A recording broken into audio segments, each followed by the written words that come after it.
Isinusulong ng Partidong Raayat Democratic Party ang inclusivity di lamang para sa mga Muslim, kundi pati na rin sa mga indigenous people at Christian communities.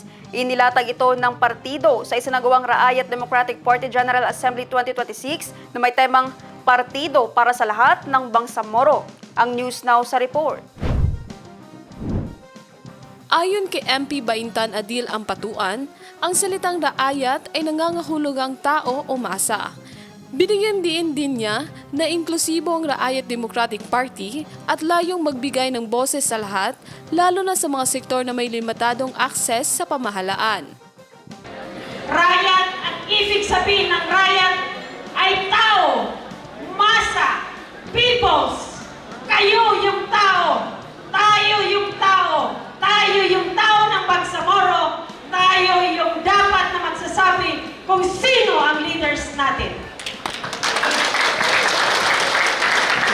Ang raayat po ay very inclusive. Hindi po kami namimili ng tao. Ang nire-represent po namin dito ay yung mga taong walang access masyado. Diretso ang tao sa atin. Diretso ang tao sa gobyerno. Walang intermediaries. Binigyan suporta naman ito ng isang Christian settlers na dumulo sa naturang assembly mula sa UP Maguindanao.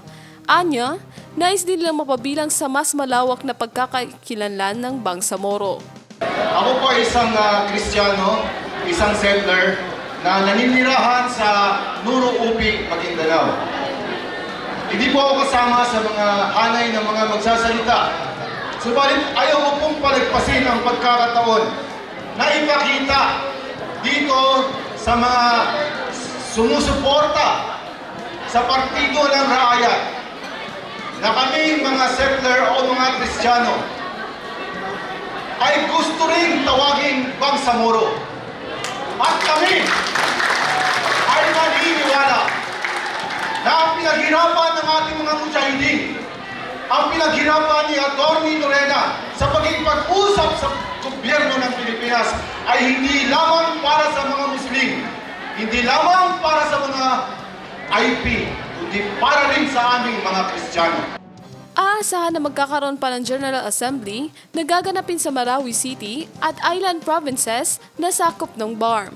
Criza Chavez, iMinds, Philippines.